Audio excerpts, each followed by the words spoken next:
Mudah-mudahan terbentuknya organisasi ini dapat dijadikan suatu sarana perekat yang dapat mengembalikan semangat Sumpah Pemuda 74 tahun yang lalu tentang berbeda-beda namun tetap satu. Saya juga berharap melalui program dan aktivitas seni budaya, semoga Daya Youth Community dapat dijadikan sebuah wadah dialog dan saling berinteraksi dengan komunitas suku lain, sehingga dengan demikian persepsi mereka tentang Dayak akan sirna, dan apa yang selalu kita khawatirkan tentang terjadinya disintegrasi bangsa tidak akan sampai terwujud. Tantangan memang berat, namun Anda telah merintis perjalanan melahirkan kehidupan berbudaya yang lebih baik. Generasi muda harus punya sejarah sendiri, kalau tidak dia akan ditinggalkan oleh perjalanan sejarah bangsanya. Dengan spirit positif dan hati nurani yang cerah, marilah kita buka acara ini. Selamat bekerja, semoga komunitas ini tetap abadi dan konsisten menjalani program-programnya. Kita tunggu. Sekian dan terima kasih.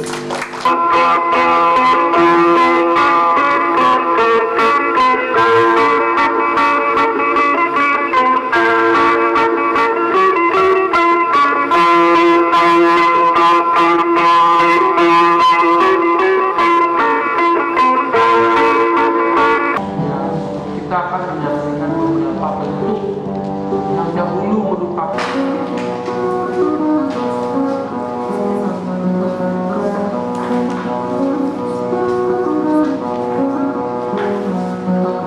ini adalah tari perang, jadi tarian yang dianggap paling sakral juga di masyarakat. Ini adalah tari budok. Biasanya tari budok ini ditarikan menjelang panen. Ini adalah wadian dadas, di mana tariannya sekarang juga kita banyak kenal memakai gelang dari suku Dayak Maanyar, dan ini wadian aslinya juga.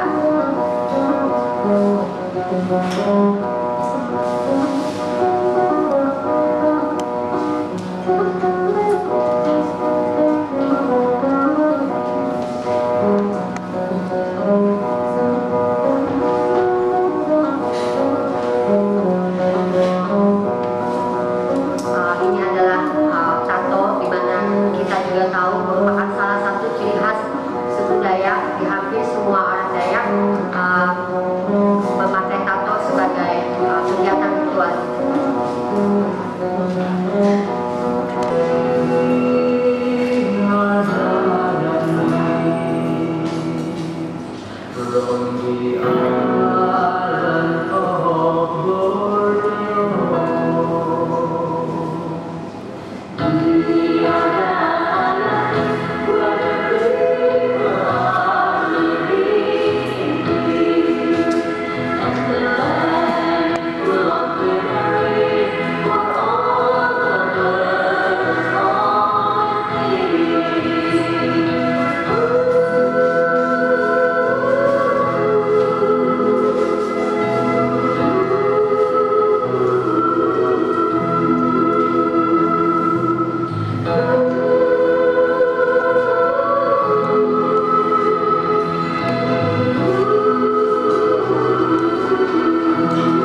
menceritakan detail tentang bagaimana seni dalam perspektif masyarakat secara luas, tetapi sebetulnya saya ingin menunjukkan bahwa barangkali forum ini akan sebaiknya kita lakukan dengan diskusi, sehingga kita akan dapat banyak masukan, atau kita sendiri mungkin dapat memberikan masukan-masukan kepada semuanya, tidak hanya kepada kami, tetapi juga tentunya yang paling penting adalah komunitas Dayak Yus Community. Di dalam makalah ini ada banyak kesalahan-kesalahan tulisan, tapi tidak menjadi masalah. Dan sekali lagi saya mohon maaf karena mungkin barangkali pengalaman saya di bersama-sama, atau saya mengamati, saya belajar menari di sana, saya bergaul dengan masyarakat di Kalimantan itu hanya terbatas pada masyarakat suku Kenyang dan suku Modal di Kecamatan Muara Calong, tepatnya Desa Tanjung Manis, Desa Rantau Sentosa yang didiami oleh suku Kenyang. Kalau Tanjung Manisnya suku Kenyang Umah Tau, kalau Rantau Sentosanya suku Kenyang Umah Jalan. Dan kemudian di Longbentuk, satu desa di Longbentuk itu suku Modal dari pecahan dari rumpun Longgelat. Kemudian saya juga sempat untuk mengamati beberapa kampung di Apokayan, di Long Ampung itu suku Kenyang Umah Jalan, kemudian Longorok itu suku Kenyang Umah Tau, kemudian di Lumpayo, Sungai Barang, dan Long Nawang. Di satu sisi mereka ingin mempertahankan budaya, mempertahankan kesenian mereka, tetapi di sisi lain perkembangan kehidupan itu sendiri, perkembangan lingkungan mereka itu sendiri, ini yang menyebabkan mungkin akan terjadi berbagai persoalan-persoalan di dalam masyarakat kampung. Saya dari tahun 74 saya datang berulang-ulang kali, sampai hari ini pun, sampai kemarin pun saya kembali dari Kutai Barat, dan saya besok juga akan kembali ke Kutai Barat karena di sana saya kebetulan diminta oleh Bapak Bupati Rama Asia untuk membantu beliau, membantu Pemkab Kutai menangani masalah pusat kebudayaan Dayak di aliran Sungai Mahakam di Kabupaten Kutai Barat. Persoalan yang paling mendasar adalah terjadinya satu perubahan, terutama ketika masyarakat Dayak, sekali lagi dalam tanda kutip masyarakat suku Kenyang dan suku Modal, ketika mereka menganut agama Kristen, dari agamanya dahulu berubah menjadi beragama Kristen, timbul persoalan bahwa kesenian-kesenian ritual, kesenian-kesenian yang sifatnya sakral itu berubah fungsinya menjadi profan, menjadi sekedar kesenian untuk hiburan. Nah, ini tentunya membawa suatu dampak perubahan terhadap materi kesenian itu sendiri yang sangat signifikan. Yang kedua, bahwa di dalam masyarakat Dayak yang pada saat sekarang ini mereka dituntut untuk hidup di dalam satu rumah, satu keluarga, di mana dulunya mereka tinggal di satu rumah panjang, bangun panjang, atau di low, kalau kata orang Jawa bilang low, ya. Nah, di mana di situ mereka hidup, mereka berkumpul, mereka berkomunikasi di dalam satu rumah panjang.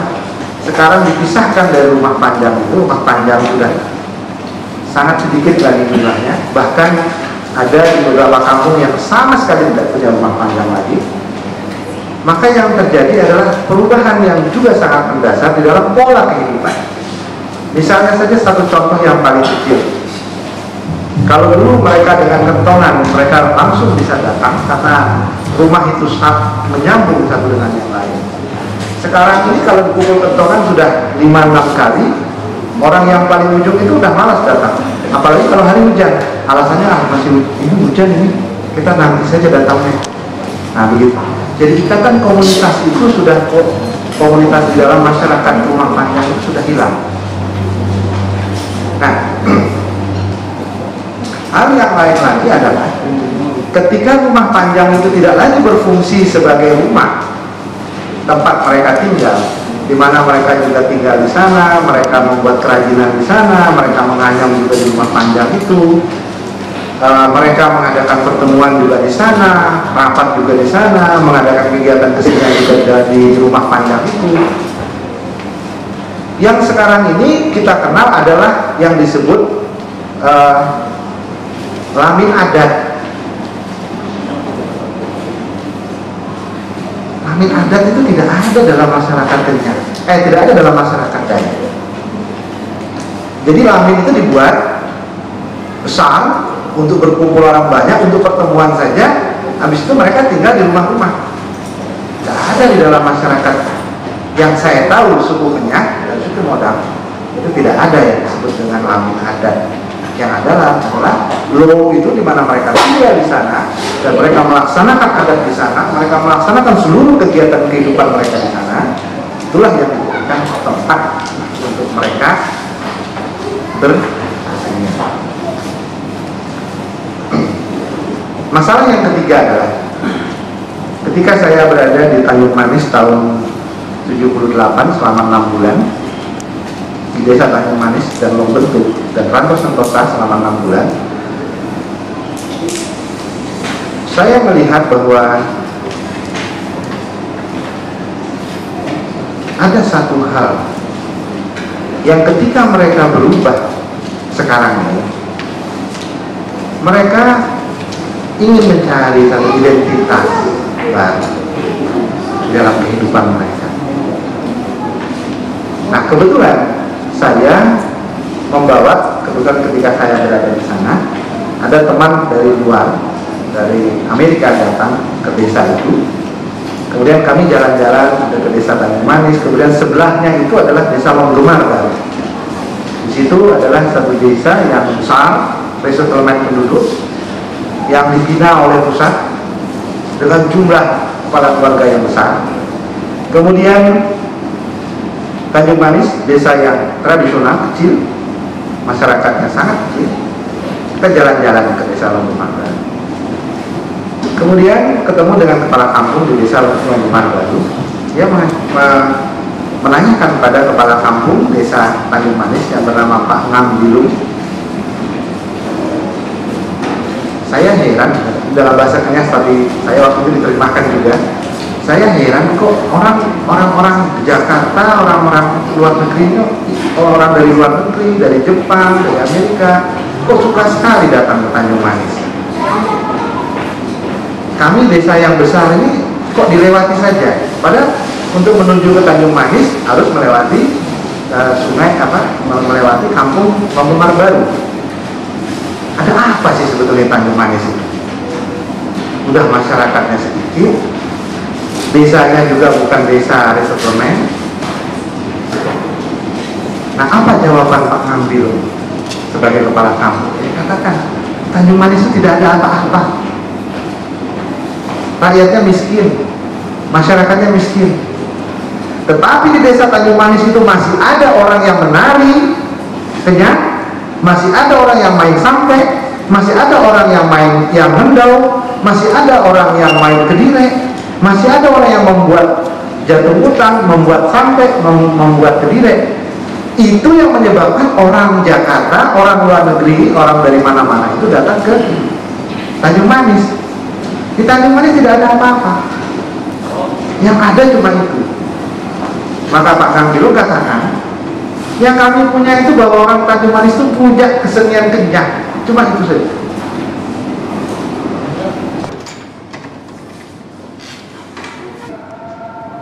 dari Kutai Barat dan bergabung dengan penari-penari saya di Jakarta.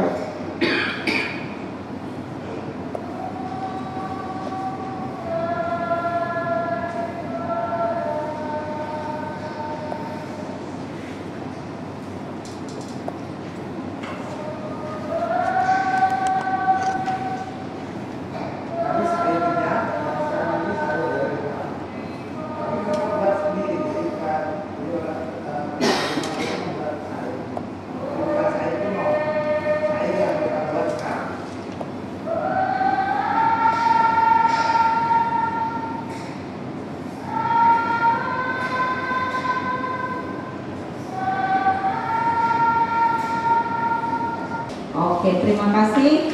Dan kami sampaikan juga bahwa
Kalau